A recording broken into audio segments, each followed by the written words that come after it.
তাড়াতাড়ি ড্র চেয়ে স্টোকস এসেছিল জাদেজার সঙ্গে হাত মেলাতে, কিন্তু জাড্ডু বলল নো থ্যাঙ্কস।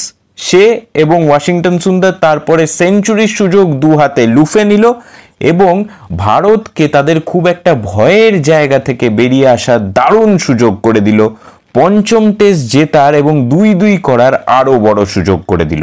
কেন? ভারতের ভয়ের জায়গা কি?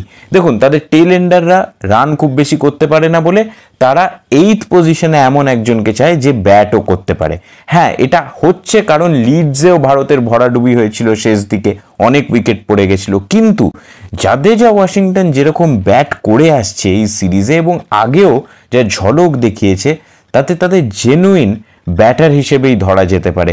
মানে 7th অবধি ব্যাটিং থাকলেই কিন্তু ভারত বড় রান করে দিতে পারে। তার উপরে ইংল্যান্ডের পিচগুলো লর্ডস ছাড়া অন্যান্য মাঠে সেরকম খুব একটা বোলিং ফ্রেন্ডলি নয়। ওভালে খুব বেশি দিন হয়নি, কাউন্টিতে অনেক রান হয়েছে, তাই এই 7টা ব্যাটার এনাফ হতে পারে এবং সেই জায়গাতে চলে আসতে পারে 8ম স্থানে কুলদীপ, যে একটা ডিফারেন্ট টাইপ অফ স্পিন এনে ইংল্যান্ডকে ভ্যাবাচ্যাকা করে দিতে পারে। এবং কুলদীপের রেকর্ড ভালো ইংল্যান্ডের সঙ্গে, ইংল্যান্ড আবার রিস্পিন ভালো খেলে না, তাই পঞ্চম টেস্টে কুলদীপ ইন এবং ভারতের ভাগ্য খুলে যেতে পারে, তার সঙ্গে 3টে পেসার। Problem solved.